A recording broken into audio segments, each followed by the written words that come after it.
Good evening. We are missing a couple members, but they are on their way, so we're going ahead and get started. So I call this December 4th, 2018 meeting of the Albuquerque Bernalillo County Water Utility Authority to order. Commissioner Talbert is excused. All other members will be here this evening. Let's start with a moment of silence, then the Pledge of Allegiance led by Councilor Davis.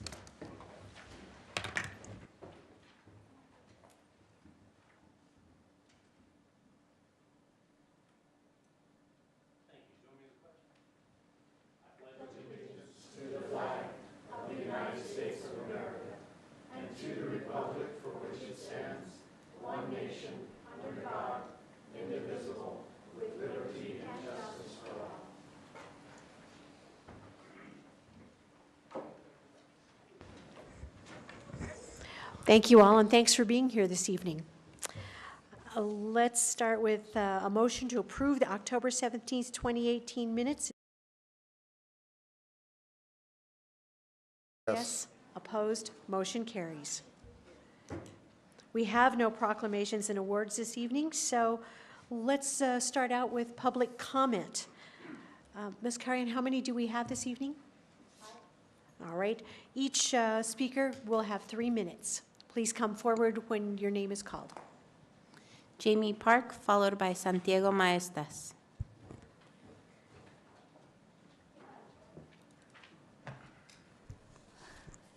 Good evening, Madam Chair, members of the board. As a preliminary matter, my name is Jamie Park. I'm a staff attorney with the New Mexico Environmental Law Center, and I'm speaking on behalf of a number of community organizations and individuals. So I would first request that I be given more than 3 minutes to address the board this evening on about 3 different agenda items. That's the first preliminary matter. I'm sorry, we can give you 4 minutes. Thank you very much, You're Madam welcome. Chair. Well, the Environmental Law Center, on behalf of our clients, we have submitted extensive comments on the Santolina serviceability letter. I would like to admit that into the record at this time. Thank you very much. And we have provided the board with about 4 major broad issues that we have with the Santolina serviceability letter that was issued on October 1st. The first major concern that we have is the board's failure to satisfy its statutory mandate to promulgate policy and regulations specific for water and wastewater service to proposed developments that are outside of the Water Authority service area and beyond the Water Authority's current legal existing commitments. So we would ask that the board satisfy that statutory mandate and promulgate policy and regulations specific to serviceability letters, availability statements, and development agreements for proposed developments such as Santolina and for when it comes to the Water Authority expanding services beyond its service area. Without substantive policy and regulations, the executive director and the chief operations officer is behaving in an ad hoc, arbitrary, and capricious manner. So we would request that that be done. The second major concern that we have with the serviceability letter is the significant procedural history that was omitted by Water Authority staff in that serviceability letter and the Water Authority's piecemeal approach to Santolina. The Western Albuquerque Land Holdings actually submitted a request for a serviceability statement back in 2014, and it was for 3 of their developments, Estrella, Santolina, and Del Rio. And documents obtained via IPRA indicate that the chief operations officer said that the Water Authority could not approach these 3 developments separately. They are interrelated. The impacts of Estrella, Santolina, and Del Rio are interrelated. So we would ask that the board direct Water Authority staff to not handle this in a piecemeal approach and actually deal with the cumulative impacts of Estrella, Santolina, and Del Rio together. The third major concern that we have regarding the serviceability letter is that it appears to be based upon an unlawful return flow credit. So we would ask the board to direct Mr. Stomp during his presentation to explain how the proposed water and wastewater scheme in the serviceability letter does not violate existing state engineer regulations regarding consumptive use and return flow credits. We are also concerned that the serviceability letter's proposed water and wastewater scheme relies upon a speculative Bosque water reclamation plant to provide both potable and non-potable water to Santolina. Primarily when the Water 2120 plan and the 2012 feasibility study indicate that the Bosque water reclamation plant is only to be used to provide non-potable water to existing users and future legally committed growth for irrigation of large turf areas, limited industrial use, and aquifer storage recovery. Nowhere in Water 2120 or other documentation from the Water Authority does it say that the Bosque water reclamation plant could be used for the proposed Santolina development. So we would ask the board to direct Mr. Stomp to address that concern. Thank you. Thank you for being here. Thank you very much. Next speaker. Santiago Maestas, followed by Elaine Hubbard. Madam Chairman, Santiago Maestas with the South Valley Regional Association of Acequias. Last month, I spoke regarding the serviceability letter, and I am submitting written comments tonight regarding the serviceability letter. I'd like to provide copies to your staff to provide to you and the other members of the board. My statement reads, a Water Authority Development Agreement for the Santolina development should still not be considered by the Albuquerque Bernalillo County Water Utility Authority until Stantec Consulting independent analysis of the water supply utility charge and the proposed water resources charge is complete and adopted by the board. The board is charged with stewarding water supplies and infrastructure, and in specific, water and wastewater expansion ordinance, section 71-9A1C, requires that the board ensure that any expansion of water infrastructure be at no net expense to existing ratepayers. The Santolina Water and Serviceability Statement of October 1st, 2018 does not appear to require the Santolina developers to pay the $137 million for the building of the Bosque recycling plant.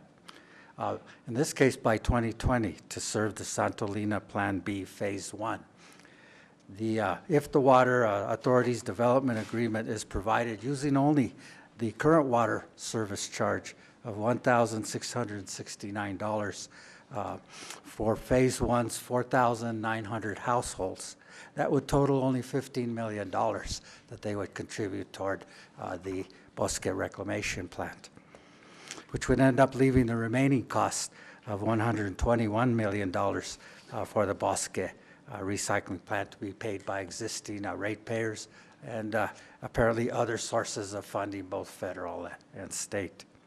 Given that the Water Authority's policy is to ensure that existing ratepayers do not pay for the cost of expanding the water system to new users, and given the magnitude of the potential burden on existing ratepayers, we strongly urge the Water Authority not to consider approving a Water Authority development agreement for Santolina. Thank you, sir.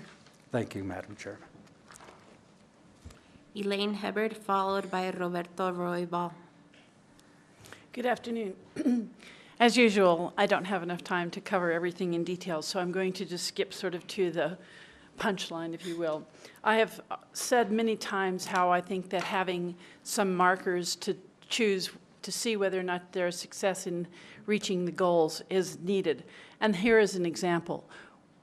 Groundwater pumping has to stop even more, even double from what we have been stopping in order to reach the goal that is set out in Chapter 5.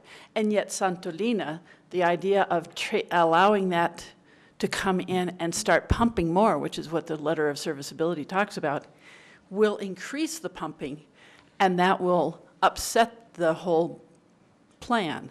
So before the serviceability letter is really finalized, I think that there needs to be markers for the groundwater plan. There needs to be, the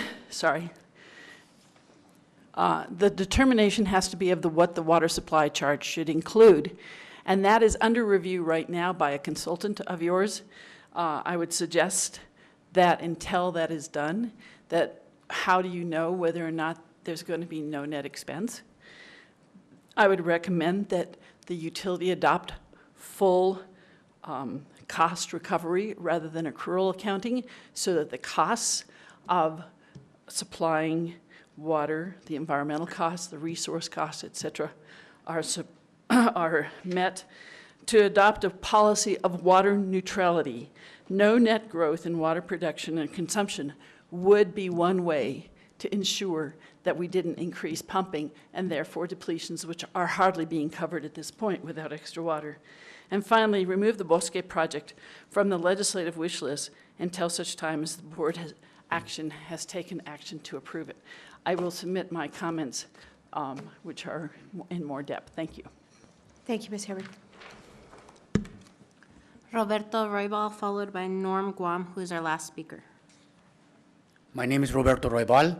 I live in the South Valley in Parito neighborhood. I am the president of the Parito Village Neighborhood Association and vice president of the South Valley Coalition of Neighborhood Associations. And I also agree that the serviceability letter has to be redone. It doesn't answer a whole lot of issues that people have talked about already.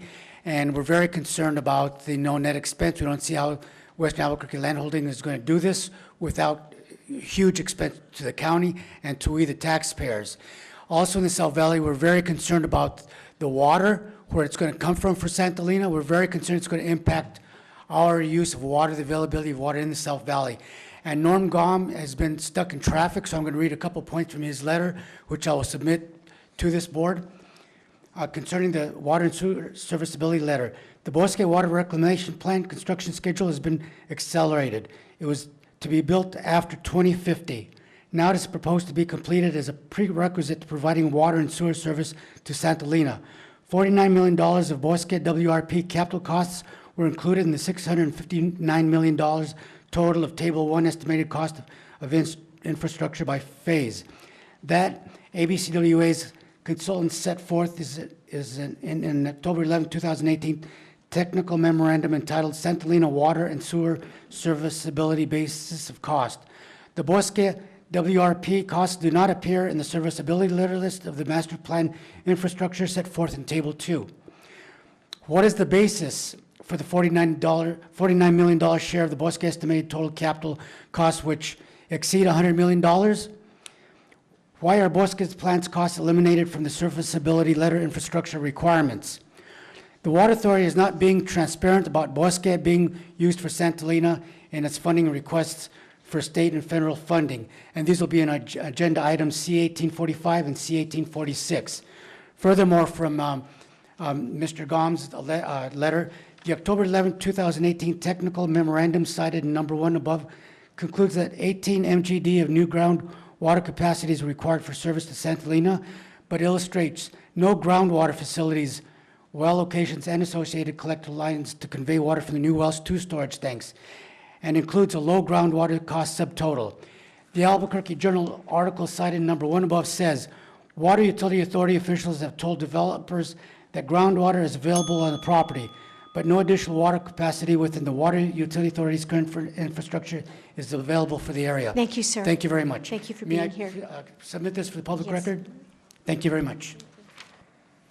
That's all of our speakers who are here this evening. If Mr. Guam comes in soon, we will give him an opportunity to speak for 2 minutes also. So let's move on to the next agenda item, and that is that the next scheduled meeting of will be January 30th, 2019 at 5 p.m. in the Vincent E. Griego Chambers. And then we're going to change the order of the agenda a bit and move up item 10A for the next item, and that was OB 1815, Santa Elena Development Water and Sewer Infrastructure presentation by Mr. Stump.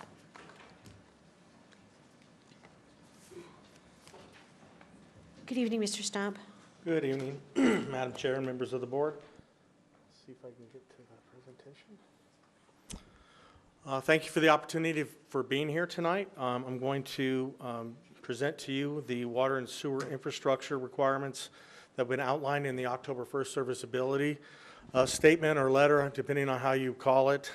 And We did this at the last board meeting, if you remember, and we were asked to come do it again. So I apologize for you that have heard this already once, but you're going to hear it again. Hopefully I'll do a better job since this is my second time around, but we'll see.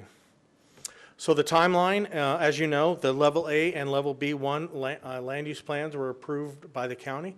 The land use plans are the prerequisite for us to issue any sort of serviceability or availability statement for the property. So without a land use plan, we would never even entertain a water sewer serviceability request. And so that explains the 2014 request that went before us. The reason why we did not address that was because we did not have an approved land use plan. And the way that the serviceability request was made, clearly we couldn't address each one of those individually. We had to do them collectively. So that's one response to Ms. Park's request that she made. We did issue, there was a developer request for water sewer serviceability issued January 11, 2018. There was a supplemental information was provided. As you know, this board adopted Water 2120, which had new conservation goals to reduce our per capita use from 135 gallons per capita per day to 110 gallons per capita per day. So the developer resubmitted those requirements to be consistent with our Water 2120 plan. Water, sewer, and reuse serviceability was issued on October 1st. And the next step in this is to issue an availability statement and to come up with a development agreement that would be conditions of service that would have to be approved by this board. So no service commitments have been made until a development agreement is approved by this board. I have a list of the applicable policies there. I don't need to read those, I don't think, but just to go through where we're at. So the Santa Elena development, as you know, is a very large development proposed on the west side, consisting of about 14,000 acres. Phase 1, or Level B1, was approved for about 4,300 acres. Population projections for the large-scale full build-out is about 95,000 people. And if you remember last time, we talked about that being equivalent to about the size of Rio Rancho or Las Cruces in terms of the magnitude of the number of people that would be served. In terms of Level B, 22,000 was the projected population. The water supply requirements based on the new supplemental information and based on our 110 gallons per capita per day are provided there. 2,700 acre feet for the Level B1 and 11,700 acre feet of total water supply for the full build out. In terms of population projections, these are the population projections that we predicted in the Water 2120, so that we graphed out for you the low growth strategy or the low growth scenario. If you remember, we had 3 different scenarios in Water 2120: low growth, medium growth, and high growth. So when you project out and use the existing population that's served on the east side and west side, and you compare that to our future growth projections, we allocated certain percentage of growth to happen on the east side and the west side consistent with the percentage of growth that is happening today. So one thing we know about population projections, will be wrong, but we did our best to try to figure out what the basis of how those populations would be broken out between existing east and west and future development east and west. So to put in perspective in terms of the long-term future strategy for the Water Authority and Santa Elena compared to that, under the low growth scenario, Santa Elena represents about 15% of the total population that we anticipate over the next 100 years. So a very significant portion of that under the no growth scenario. If you look at the medium growth scenario, Santa Elena represents about 11% of the total population projection by the year 2120. So even under the medium growth scenario, it still represents a large percentage of the potential growth in the service area in the future.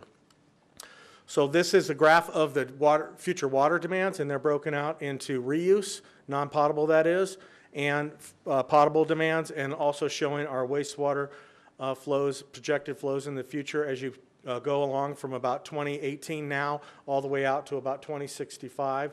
We're showing the Level B1 and the Level A. These are the projected population and demand projections for both potable and non-potable. Again, Level B1, if I remember, it's about 2,700 acre feet, so that's a combination of potable and non-potable.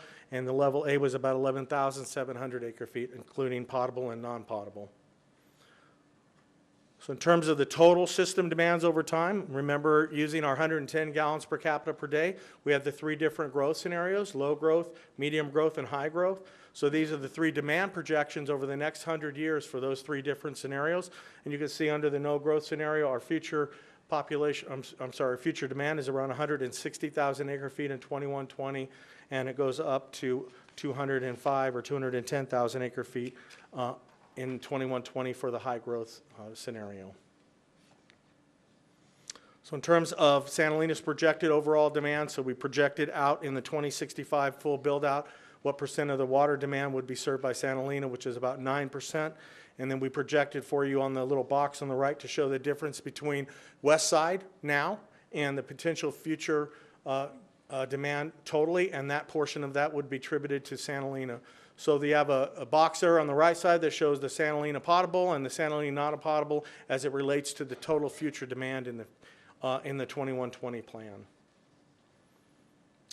So as we talked about last month, we talked about what was the first step in determining what the requirements for Santa Elina development would be. The first step was to determine what our legal commitments are. That is, who are we serving now in the existing service area? Who's not being served in the existing service area? If you remember, we have made a commitment that we're going to provide water and sewer service to everybody in the service area in perpetuity. So we had to figure out what that demand was. We needed to figure out what the development agreements that have been approved by the board and what the impact is on top of the existing service area, and for contracts that we currently have with existing entities like Intel and the Village of Corrales, for example. We have existing contracts to provide 6.5 million gallons a day of demand, or I'm sorry, of wastewater treatment for Intel, and 1 million gallons a day for Corrales. So when you add all those up and you look at that compared to our existing system, we had to analyze what the potential system capacity issues are in terms of our commitments. So we looked at both the water system, the sewer system, and the reuse system. Now there is no reuse on the west side, so that there really is nothing to talk about other than the future potential for reuse, which is the Bosque Plant primarily, and then reuse that's proposed for Santa Elina. On the water side, we have existing groundwater wells on the west side, arsenic treatment facilities on the west side, and then the transfer of surface water from the east side to the west side. On the sewer side, we have existing interceptor system and two lift stations, two large lift stations, one lift station which is called Lift Station 20, which takes all the flows from the west side across the river into the south side water reclamation plant. So we evaluated the capacity for each one of those systems to see if there was deficiencies of those systems and how we would be how would Santa Elina make up those deficiencies for those that would be exacerbated by them. So on the water side, on the next slide, we have the existing west side demand that's shown there, and we used the groundwater capacity as a measure for our one measure of supply on the west side. We have our existing demand that's on the west side. We have the existing groundwater wells, which are the dark blue, and then we also have the light blue on top of that, or hatch blue on top of that, that shows the existing groundwater capacity that's already been committed. So if you can see the existing available groundwater capacity line, the existing legal commitments is above that. So we are already obligated with our existing groundwater supply that we have available to us on the west side, which means that any additional groundwater pumping that would be needed for Santa Elina or any future development would require new infrastructure, or for infrastructure to be used on the east side, for example, to be moved over to the west side. On the wastewater side, we looked at the interceptor system, and we looked at the capacity at the south side water reclamation plant. The capacity at the plant is 76 million gallons a day. This board has adopted a policy that we will not expand that plant. So any future wastewater capacity is going to be constructed through satellite systems. The Bosque Plant and the Terrace Plant are two of those systems that have been approved by this board that are part of Water 2120. Bosque Plant, of course, has been discussed a lot tonight. But the idea is that as we grow, the sewer plant on the south side of Albuquerque would stay the same, and we would build satellite facilities to serve that. We would reuse that water in those local areas, or we would reuse that water as a drinking water supply. So that's part of the Water 2120 plan, if you remember. So we have existing deficiencies for capacity of groundwater on the west side, and we have interceptor and other capacity constraints on the west side also. Oops, that was the last slide, Mark. It's not, I'm missing a couple of slides. So in terms of your packet, there was two more additional slides. One of the infrastructure requirements. As we talked about, we're phasing the infrastructure in over time. The first phase is to construct the Bosque Plant Right now, the Bosque Plant has about 4 million gallon a day demand on it that's being served from the potable system. So by constructing the Bosque Plant, we're freeing up 4 million gallons a day of potable water that could be used for the first phase of Santa Elena development. In addition, because we're taking that wastewater off the system, we're freeing up interceptor capacity at the same time. So the Bosque Plant does two things. It transitions an existing use of potable supply to a non-potable use, and it frees up interceptor capacity on the west side, which would allow Santa Elena to construct and add new population in the first phase. In the second phase, they would be required to build a new wastewater treatment plant that would be capable of serving their reuse needs, and ultimately they would be on the last phase of development. They would build a new wastewater plant or expand the existing wastewater plant, combine that with surface water, and be using that as a drinking water supply. So ultimately, as part of 2120, reuse becomes a big component of it, using the existing supplies that we have. That is, wastewater that's generated on site at Santa Elena will be future use for non-potable supply, for irrigation, but also for drinking water supply. With that, Madam Chairman, I would be glad to answer any questions. Thank you, Mr. Stomp. Are there any questions? Councilor Davis. Thank you, Madam Chair. Thank you, Mr. Stomp, for doing that with us. I just wanted to follow up on a couple of questions we had previously and to address some of the questions we heard tonight. I think I try to boil down your very technical and big picture stuff into something I can understand. And so as I'm looking at these, under our Water 2120 plan, we've accommodated for the area's planned growth, at least like through 2065 or so at build-out, proposed build-out. In other words, with all of the infrastructure that this board and that this authority has planned, we can accommodate our planned growth with all of those pieces. But the question I see about Santa Elena is, are we going to expand our service area so much that 9% of the water and the capacity we need for future growth is allocated to a new area? To me, it sounds like that means that we'll have either a 9% deficiency for growth availability in the current service area, or that would limit growth in the current area. Is that basically the trade-off here? Like, we have so much water, it's either going to be at Santa Elena or the service area we've committed to. Is that right? Madam Chair and Councilor Davis, so in the Water 2120 plan, we did not make a distinction about where growth would happen. And our service area, as defined by the state engineer, is essentially all of Bernalillo County. So Santa Elena is not outside of our service area in that respect.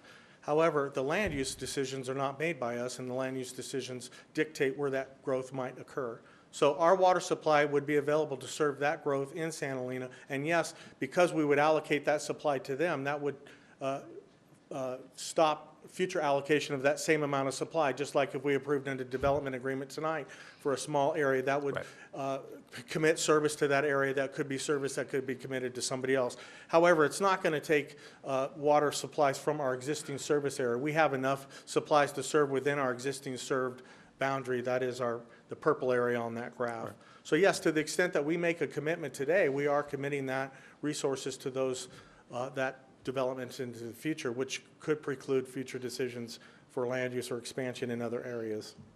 It's possible. Thank you. And Madam Chair, Mr. Stump, following up, slide 4, we talked about sort of remainders of available capacity, east side and west side being a little different because of the way we build those out.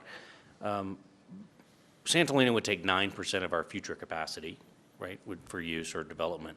But what percent of the west side remainder would an approval of Santa Elena take away? In other words, what would it limit our west side remainder to be? Well, Madam Chair and Councilor Davis, as I tried to state, and maybe I wasn't very good at it, we already have a deficiency on the west side. Right. We have obligated, legally committed our existing capacity, both on the interceptor side and on the groundwater side, to our existing development agreements, service agreements, contracts, and our service area on the west side now. So we are at our limitations in terms of what we've obligated in terms of our capacity. So any additional development is going to require additional infrastructure or exchanges, as we're talking about here with the Bosque Plant. Thank you. Thank you, Madam Chair, and also thank you to Madam Chair and to the staff for both rescheduling the November meeting and redoing this meeting so that the public could be here to hear this conversation. I have a couple of questions. Could you just explain where we are sort of procedurally and timeline in terms of what this board is doing tonight and what we'll be asked to do in the future? Madam Chair and CAO Nair, is it? Thank you. I apologize if I messed up your name there, but procedurally, we are in the first step of the process. We've issued a serviceability letter, which basically outlines the infrastructure requirements that would be needed to serve them. We still have to issue an availability statement to the property, which is a commitment of service in some respects, with the exception of the fact that a development agreement has to come before this board. So there has been no commitment of service. What we've outlined to them is basically the large infrastructure requirements that we believe are necessary to serve them in the phases that we've proposed there. So we're in the basic beginning part of this whole process. And thank you. And Madam Chair, Mr. Stomp, one of our speakers expressed some concerns about return credits and whether they were lawful. Can you speak to that issue? Well, Madam Chair and CIO Nair, I don't believe that we have proposed an unlawful return flow credit. I'm not really sure what that means. But in the Bosque serviceability letter, we propose a new diversion on the river. That new diversion would require certain permitting that would have to be done. If we were to request a return flow credit from the Bosque Plant, for example, we would have to go through a process with the state engineer to do that. So permitting would be required for these projects, and we've said that in the serviceability statement, that permitting would be required. They're not insurmountable or permits that could never be required, but they would still necessarily be required. Can I keep going? Okay. Thanks, Madam Chair. And Mr. Stump, we also heard a lot of questions about groundwater. Would you mind going back to that chart about the red graph and the blue graph? I don't know what number it was. Is this it here? Yes. Okay. Okay. Could you maybe a little slower for those of us who aren't as familiar, talk about what that difference between that available groundwater line and the solid bar means in the blue chart? Madam Chair and CEO Nair, sure, I would be glad to do that, and hopefully I'll do a better job this time. So when we looked at the total demand that is occurring on the west side and the existing groundwater capacity we have, what we call available groundwater is groundwater that's available for use today. That is that we have more wells on the west side than we're currently using because some of those wells have high arsenic concentrations. So we would call those existing groundwater wells that would be available if there was arsenic treatment on them. If you project what we're using today, which is the blue line says available groundwater, and our legal commitments in the future, which is the large bar, you can see that even if we added in the existing groundwater that's unavailable, and it's unavailable because of arsenic treatment, we still don't have enough to meet the current obligations that are on the west side. So we're in a deficit scenario. And Madam Chair, Mr. Stomp, can I just ask the basic question of whether Santolina will increase pumping groundwater or not? Madam Chair and CAO Nair, the answer is no. I mean, the way that this plan was formulated was to be be consistent with our policy, which is Water 2120. So Water 2120 limits groundwater use by transitioning to other conjunctive supplies, whether it's non-potable reuse or surface water supplies or other supplies. That's what Water 2120 is all about. So no, it will not. And I will be glad to do a presentation in the future for you to talk about exactly how we think these resources would be allocated and to show you specifically how that's going to meet Water 2120. I might have more, but go ahead. Yeah. Commissioner O'Malley. Thank you, Madam Chair. There's been discussion back and forth about the source of water. And you mentioned that it looks like, and said that this wasn't for the water for Santolina, it was not going to be groundwater. It's basically, since we're changing mostly to river water. Because there's been concern about the agricultural needs in this community, not only the Acequia system, but further down is where the water ends up. But then I'm hearing, well, it's not the same water, or somehow it's not the same source of water. But it's the same source of water. You're changing it by cleaning it up and reusing it, but it's really the same source of water. I think that's really important for people to understand We've got two sources of water. There's some water coming down the river, of which is, a portion of it is private water, which is water that we secured way back when on the Rio Chama water, which affects the agricultural use further down. Now, we've been pretty generous, my understanding is, along with the MRGCD and holding water and making it available for agricultural use, and I hope that we can continue that.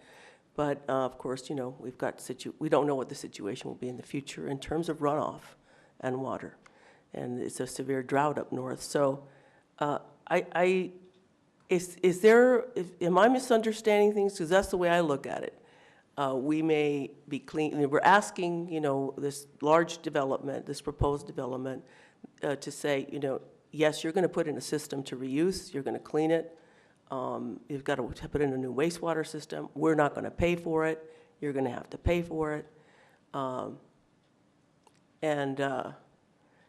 But we're really talking about two sources of water. Am I wrong in that assumption?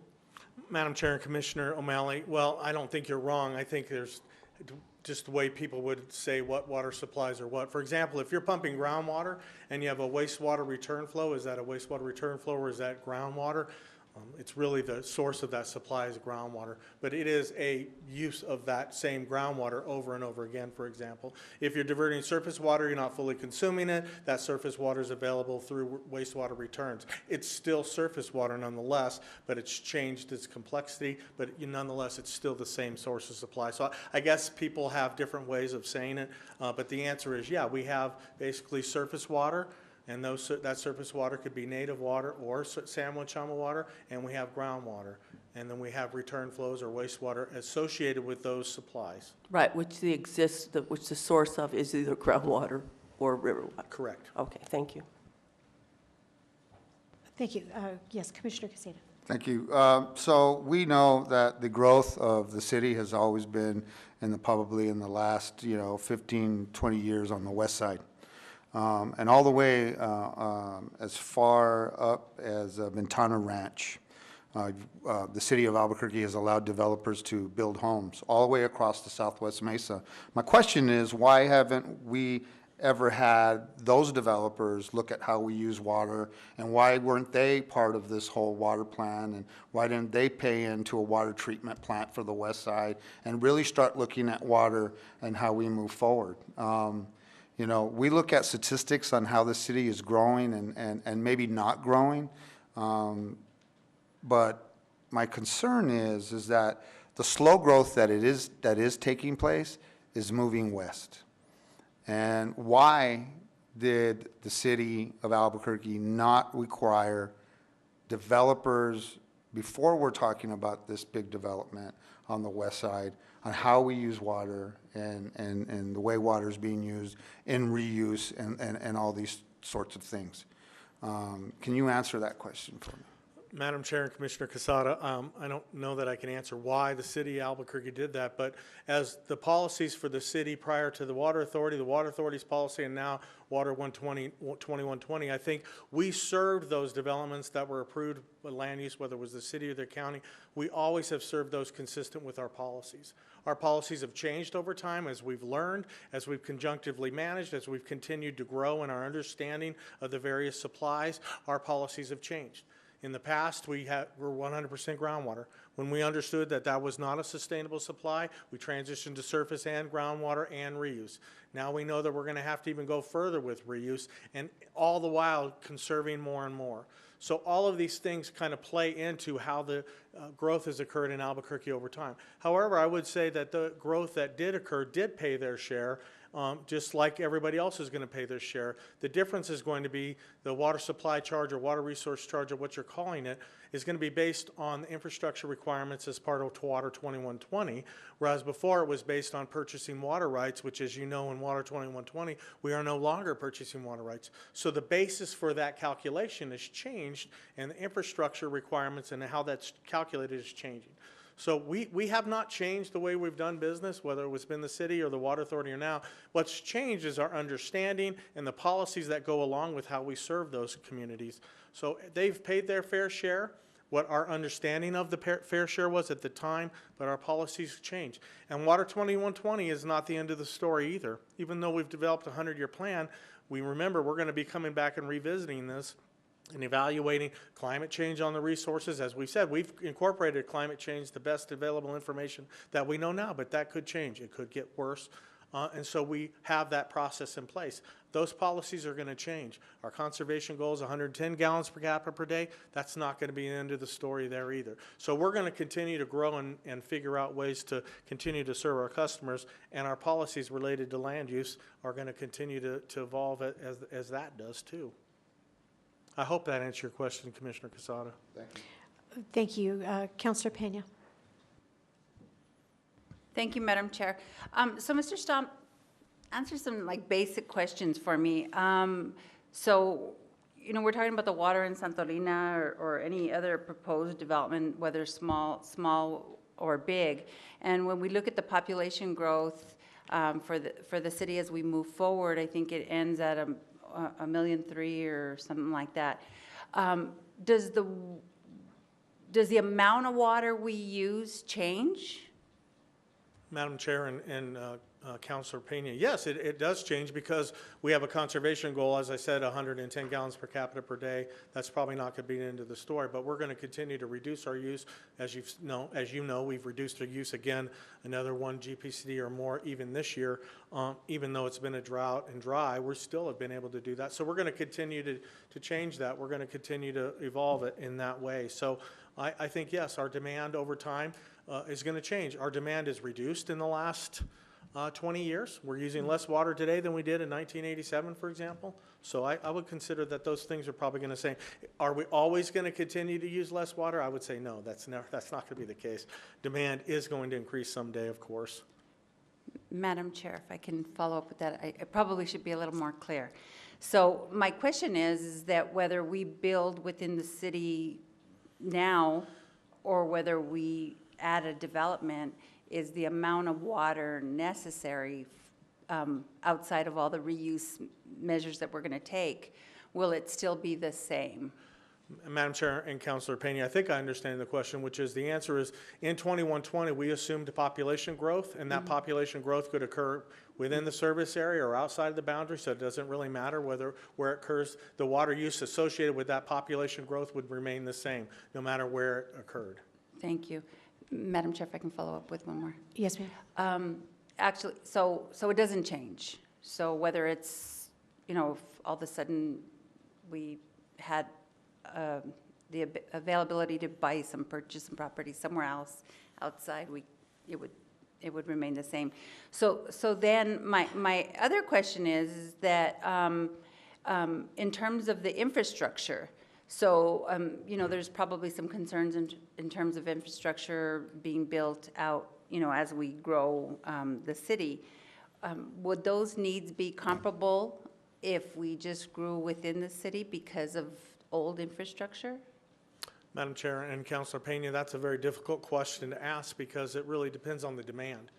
If the demand in a redevelopment area, say Nob Hill, for example, and we were going to redevelop into the same structures that we had before, the demand would stay the same. If we were going to build a high-rise structure that's going to increase and densify the population, we're probably going to have more demand or more fire protection needs. And so it could require additional infrastructure, and most likely would require additional infrastructure. And we have that going on right now. There's proposed development along Central Avenue where the existing infrastructure is not capable of meeting the fire demands, so that developers will be responsible for building new infrastructure to do that. So it's going to really depend on what the development looks like. Whether it's inside the service area or out, infrastructure could still be required. One last question. So if we don't do this development, you know, really we're growing as a city, and as Commissioner Quesada stated, is that people are moving to the west side. One of my fears is that, you know, I'm born and raised in the South Valley, and, you know, all the agriculture and the farmlands and just the ruralness of it and how unique it is to the city of Albuquerque. My concern is that would that actually really densify that area? and especially with, we have, and you may or may not be as familiar with it, but, we have that ABC comprehensive plan that actually is in hopes that the county is going to adopt that. I see that as really densifying the South Valley and, would have the same growth as you stated and would have the same need, but I'm afraid that it would erode at the South Valley. Well, Madam Chair and Councilor Pena, I don't know that I can answer that question, but if development didn't occur in this particular area and it occurred someplace else, clearly that's going to affect what that area where it grows is. So if that grows in the South Valley, it's going to affect what the South Valley looks like, or if it grows in the Northeast Heights, it's going to change that. But where would people locate if Santa Elena wasn't developed? I don't think I can answer that question. Thank you, Madam Chair. Commissioner O'Malley, and then Commissioner I just, Casado. So I think I just wanted to lay out that, whenever we're doing redevelopment or infill projects, we have existing infrastructure. And by the way, I'm really glad that we're putting a lot of resources into existing infrastructure and rehabbing existing infrastructure, because quite frankly, before it was a water authority, as many people know, that money didn't get put in there, even though people were paying taxes for years and years and nothing happened. So we had basically all this infrastructure that needs to be rehabilitated, and I'm glad to see that we're doing that.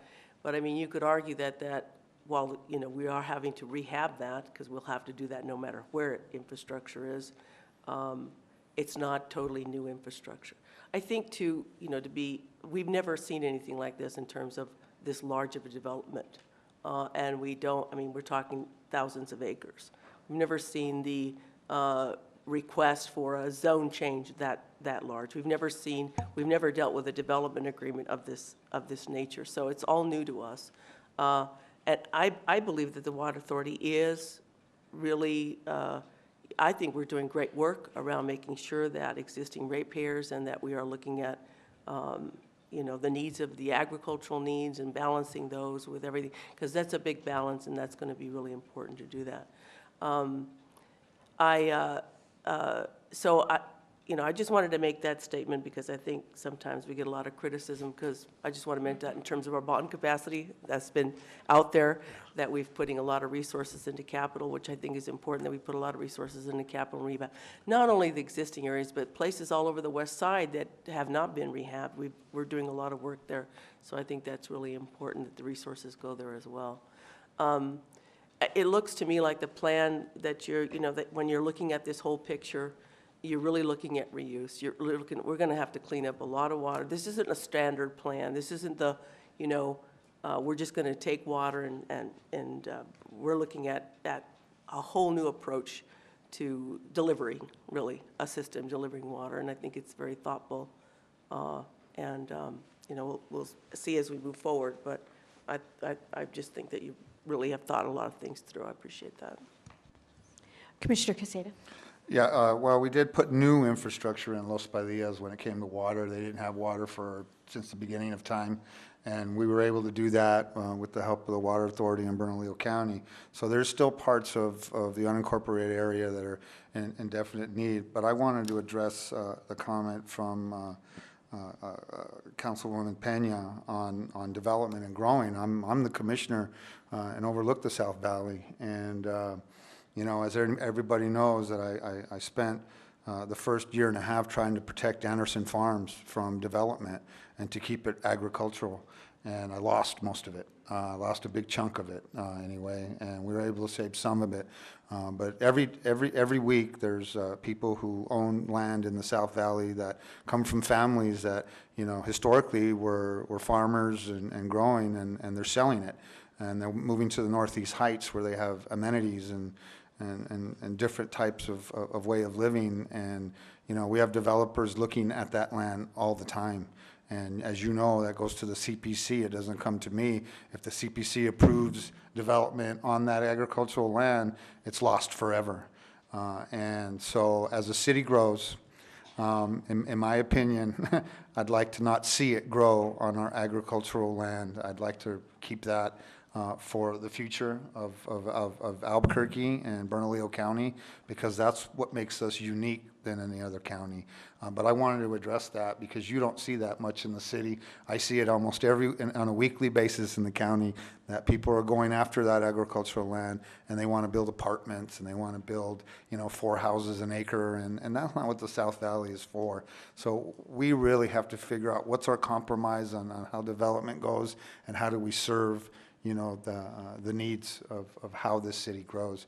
I think we'll probably all differ on how it's growing or the way it's growing, but I don't rely on statistics. I rely on what I see out my door and out my window when I'm driving into Albuquerque every day. And so those are my concerns, those are my fights, but I have to agree with Commissioner O'Malley that, we have to really look at how water's used, because that's precious to everybody. And I think it should be just as precious to any more developers moving west, that, without water and without us being able to give them water, why build anything and why to try to provide, that type of the city. So I just wanted to address that. So thank you, Madam Chair. Thank you. Ms. Nair? Thank you, Madam Chair, and I know we have many months to discuss this, so I just wanted to address one more thing, which is we didn't really talk about dollars and cents here, and I know some of the public comments had to do with whether we were truly proposing full cost recovery and whether we were premature given what's going on with our water supply charge analysis. Could you speak to those points, please? Madam Chair and CAO Nair, I think the water supply charge will be coming. There'll be discussion of that soon, I believe. Whether it's during the budget process or not, that's going to be coming up, so that whatever that change is going to be, it'll be before you. But in terms of the no net expense policy, we're going to be developing a no net expense document that's going to go with this plan development that will be before you, so you will be able to see in writing, and those around us that are concerned about the development or have questions about it will have an opportunity to look at the analysis that was done. So we're committing to doing that, and once we get further in the process, we'll be doing that for you to show how we're meeting the no net expense criteria. Okay, thank you, Mr. Stump. And Madam Chair, I noticed that Mr. Gom has arrived, if you still want to give him that time. Let's finish the questions up here. Councilor Davis? Thank you, Madam Chair. Mr. Trump, I just want to follow that really quickly on no net expense. I think we sort of throw that around, but I want to be sure that folks following along understand how that's applied here. And I think Commissioner Quezada's question is well taken. Are we applying the same rules to this Santolina review, the availability review, that we've applied to other developments? And I think the answer to that, at least as long as I've been here and before I've been on this board, is yes. We apply a rule that essentially says any new development, whether it's 10 houses or however many this is, 10,000, must pay their own way. And this board and this organization, this authority, has ordinances in place that ensure that our water rates don't double in order to subsidize someone else's private development. And so as I'm seeing this, like, this is a big number, whatever that number is, roughly 600 million or so if it was built today, once we get into those numbers for Santolina.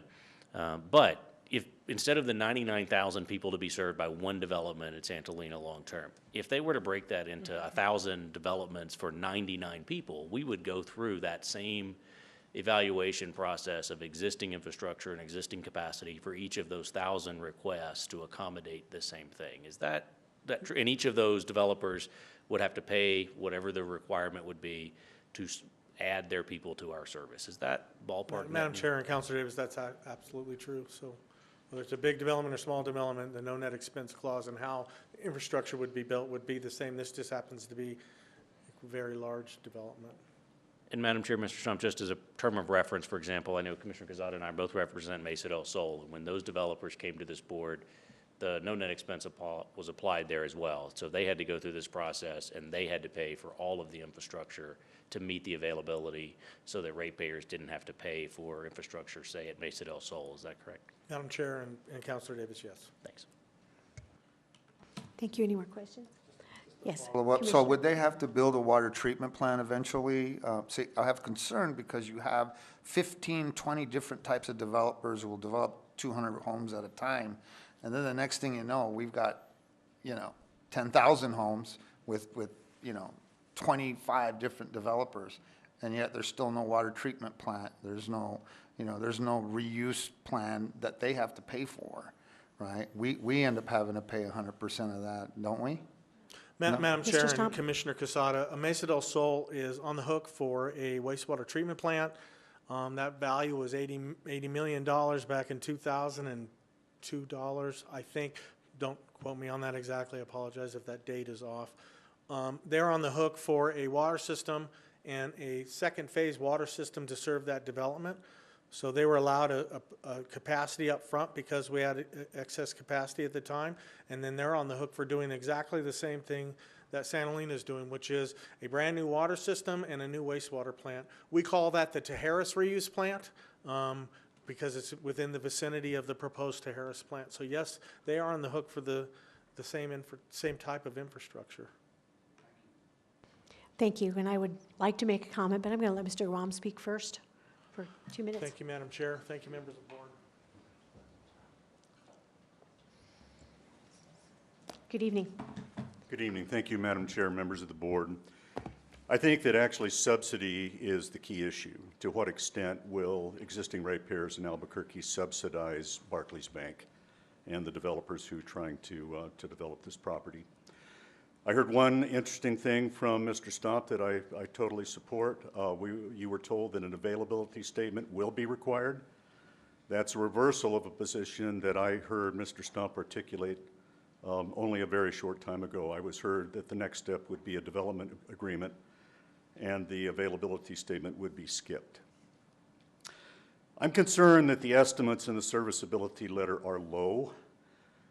The estimates only appear in the Albuquerque Journal story. The serviceability letter itself does not contain the details of the $600 million figure that's been quoted. That $600 million figure omits components that are essential to providing service to Santa Elena. For example, it includes nothing for the Bosque water reclamation plant. It does not include facilities required for indirect potable reuse. My understanding is that's the plan for Santa Elena, and background documents indicate that it must be the plan because accumulation of total dissolved solids is a concern, but there are no groundwater recharge facilities that are included in the serviceability letter, which would be a major cost component. Service also requires on facilities will be incredibly expensive to operate and maintain in perpetuity. And so the question for no net expense becomes will costs be recovered from the developer or the Santa Elena customers associated with these high marginal costs of operating advanced water treatment plants and other facilities that absent the Santa Elena development would not be required. The serviceability letter says that the developer should reconsider its feasibility, the feasibility of this development.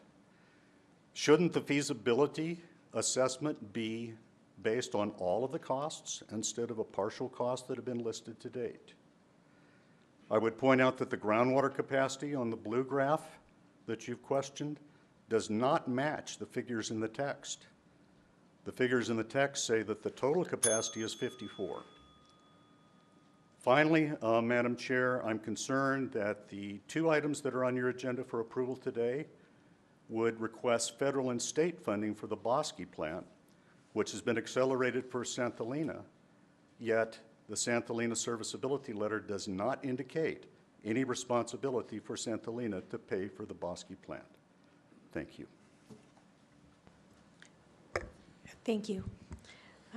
Mr. Stomp, do you want to respond to any of that, or are you fine? Thank you. Just a short statement, and that is, I know that this is overwhelming when we look at a development of this size, and as we look at it, because that's the way it's being brought to the city, is the development, the Santa Elena development. But this is like any other piece of the city as it's developed. I'm sure there are any number of people here who are living in homes that were built because the land was owned by had private ownership, and those families decided to sell pieces of that land, and they developed a piece at a time, a piece at a time, a piece at a time, even though it may have been 50 acres, 500 acres, 1,000 acres. And I think that's what we need to do is look at this. We're looking at only the big picture. This entire development will not happen in a year or 10 years or 20 years. This is a big undertaking for any place. But what I see as the advantage of this is it gives the water authority and the governing agencies an opportunity to set a standard for the entire project. And I think that that's being done by the water authority, and I'm sure the county is taking a good, strong look at it also.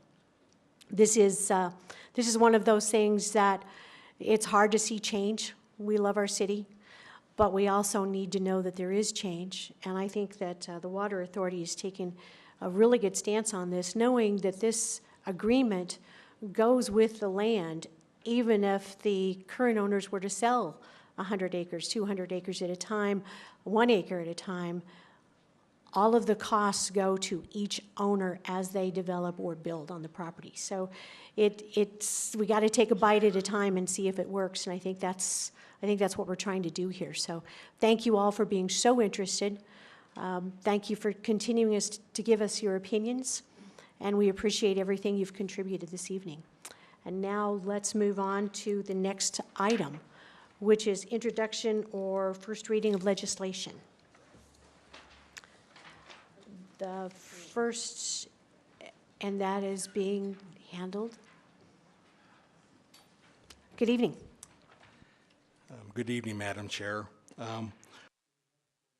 Introduction for a resolution to add an appropriation to FY19 by carrying over unobligated expenditures from FY18 to 19 and having those appropriated in FY19. And then we did some miscellaneous adjustments to true up the balances. This was basically mandated by the Department of Finance and Administrative Services for the state of New Mexico, Local Governments Division, in regards to approving our FY19 budget. So we're doing this cleanup and moving those appropriations into FY19. I stand for any questions. Thank you, Mr. Allred. Any questions? Thank you, sir. Next on the agenda is the consent agenda. Commissioners, yes. Councilor. There's a motion and a second to approve the consent agenda. Any discussion? All those in favor say yes. Yes. Opposed? Motion carries. Mr. Allred, you're up next again. This is R1827, authorizing the removal of certain uncollectible accounts from the Albuquerque Bernalillo County Water Utility Authority accounts, receivable records, FY 2013 and prior. Madam Chairman, members of the board, this is what we do every quarter. We take, we look at AR sitting on our books that are 4 years or older. This is allowing us to write off approximately $74,000 worth of accounts receivable from our books. They're primarily residential properties that haven't paid their water bill for upwards to the last 6-7 years and haven't paid their property bills over the last 5 to 6 years. So we deemed them uncollectible, and we asked for your approval to write those off our books. Thank you. Are there any questions? I move There's a motion and a second for approval. All those in favor say yes. Yes. Opposed? Motion carries. We're going to C 1845, which was 2019 federal legislative priorities. Mr. Sanchez. Madam Chair, I believe you've skipped one item, the first quarter. Sorry, I skipped first quarter operating financial reports. Mr. Allred. Madam Chairman, members of the board, this is our first quarter financial report. I'll make sure I move the slides this time. The first slide is just our year-to-date revenues compared to the prior fiscal years. We've generated about $1 million less in revenue than we did this time last year. Consumption was down due to high precipitation in July. Even with these revenue balances, we're still projected to be probably at budget or above budget by the end of the fiscal year. This graphic just shows the expenditures for the year.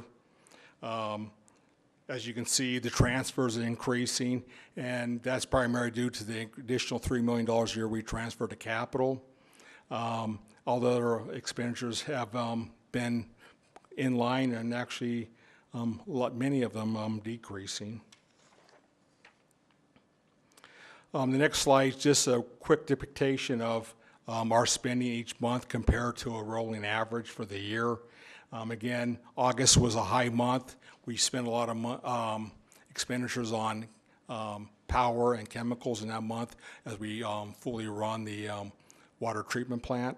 And then as we started ramping back down, expenditures come more back down in line. Days cash on hand. At the end of fiscal year 2018, we had almost 445 days of cash on hand.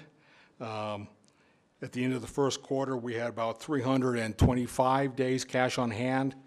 And that's primarily because we spent $44 million on July 1st for our debt service payment, so, and that will build back up. The next slide is our capital expenditures. We continue to, we basically in FY18 caught up what we've underspent in FY17 and 16, and we're, so it was kind of a heavy first quarter last year, but we're on pace to spend what we need to spend in FY19. The next slide is our debt service coverage. Our ratio is 1.33 for senior debt and 1.20 for all debt. As you can see, we almost hit 3 for fiscal year 18. We're at about 2.25 for FY19 so far, and this really helped us a lot to get our AAA rating with S&P the last time we went to see the rating agencies. The next slide is our water use production, and it'll be the same slide after as with our consumption. As you can see, consumption and production is down this year. It's basically at FY16 levels. It's below FY18 and 19, or FY18 and 17 levels. And we'll just see how this continues to run, but basically we had a really heavy July consumption, and people's water usage in August and September really dropped off after that. So, so we've been having a pretty good year as far as reducing our water usage during the first quarter. And the last slide is just a depiction of how much we produce compared to revenue, to consumption, rain and consumption. So basically you can kind of see again, July was a heavy rain month. And on that, as we start getting a lot of rain, our consumption levels drop off dramatically. And I stand for any questions. Thank you, Mr. Alvarado. Do you have any questions? I move approval. There's a motion and a second for C 1844. All in favor say yes. Yes. Opposed? Motion carries. Now, Mr. Sanchez. Thank you, Madam Chair. Thank you. Before you is our federal legislative priorities. They're largely the same as last year and previous years. Under the water recycling reclamation program, there's 2 reuse projects. The Tijeras project, which is adjacent to Mesa del Sol and Kirtland Air Force Base, and the Bosque reuse project, which is along the Coors and Montano corridor. Both of these projects, I would point out, have been on our priority since 2007. So these have nothing to do with Santa Elena. If Santa Elena were to come about, they would be required to construct Bosque to free up drinking water supply, as Mr. Stomp mentioned. The other projects would be to continue to support the Air Force funding for Kirtland Air Force Base cleanup and the San Diego National Labs mixed waste landfill. Additionally, continue to support native water storage at Albuquerque Reservoir and the Endangered Species Act Collaborative Program. Stand for any questions. Councilor O'Malley or Commissioner O'Malley. Thank you, Madam Chair. Mr. Sanchez, at one time, this was actually probably a couple years back, we had the discussion about the west side along Central and the issue with water there. There was a group that had come to us to ask for service. What is going on with that particular project? We actually amended the west side plan along the central area, which didn't have a plan. We put a plan in place in the county. Where is that now? Madam Chair, Commissioner O'Malley, my recollection is, you're talking about the line that went to the radar site? We allowed for connections, and it's up to the individual owners to make those connections. Okay. I don't have the details in front of me. I can get that to you. Well, at one time, we were looking at about probably $60,000 or more, and you had suggested that we look to the state for that money, or the association look for the state for that money, and so there's no, because it seemed to me like there needed to be some improvements at one point there. I think they were going to tie into Horizon or. Madam Chair, Commissioner O'Malley, I think the issue was the existing line, which was a private line, had severe leakage. Right. And it needed to be replaced. And I think we changed the requirements because of additional infrastructure. Mr. Stott might have a better recollection than I on that issue. I guess the bottom line is those folks now are being served as long as they pay the Correct. service. Correct. Okay, that's really what I wanted But to I know. think we changed the need for the line. John, Okay. is that correct? Madam Chair and members of the board, if you remember a couple of years ago in our state Yes. priorities, we requested funding. There was a little funding that was granted to the Lost Horizons folks. They did rebuild some portion of that line, and I am aware of several connections that have been made. They pay their bills to Lost Horizons, and they report their usage to them, so we don't really get involved with that. But we do look at the pump station numbers at Don Pump Station, at Don Reservoir to see, and their usage has increased slightly over the years, so we're assuming that people have connected. Okay, so they have access through Horizon, Through Lost Horizons. Lost line, Horizons? yes. Okay, all right. Thank you, I didn't follow up on it. Well, I guess things are okay because they haven't come here to complain about it, so I guess that's a good thing. Thank you. Thank you, Mr. Stomp. Are there any other questions? In that case, I move approval of C 1845. There's a motion and a second. All those in favor say yes. Yes. Opposed, motion carries. And Mr. Sanchez, the state legislative priorities? Yeah, Madam Chair, before you is our priorities for state legislative outlays. The first one is the Los Padillas water system. If you recall, this board approved us moving forward with that. What's noted there is 3.4 million. That is an error. It should be 2.7 million. We did receive $750,000 from the New Mexico Finance Authority, so we're seeking the balance of the projected cost. The Carnwell wastewater improvements project, planning and design, we need an additional $12,500 for that we're short. The Bosque reuse is on there as well. And we're supporting the Environment Department's adoption of petroleum tank storage requirements and a review of the governmental gross receipts tax to the New Mexico Finance Authority. Back in the day when the Finance Authority was created, a portion of our governmental receipts tax was earmarked to collateralized loans for the entire state. Fast forward, they have huge cash balances, and we probably provide half the funding. We generate over $10 million a year in governmental gross receipts tax, and we receive very little benefit for projects we have a need for. So we're not questioning the Finance Authority. We're just suggesting a review of the intent back then and where we are today. Additionally, just to oppose any legislation that is contrary to the Water Authority's sustainability. Thank you, Mr. Sanchez. Ms. Nyer has a question, and then Councilor Davis.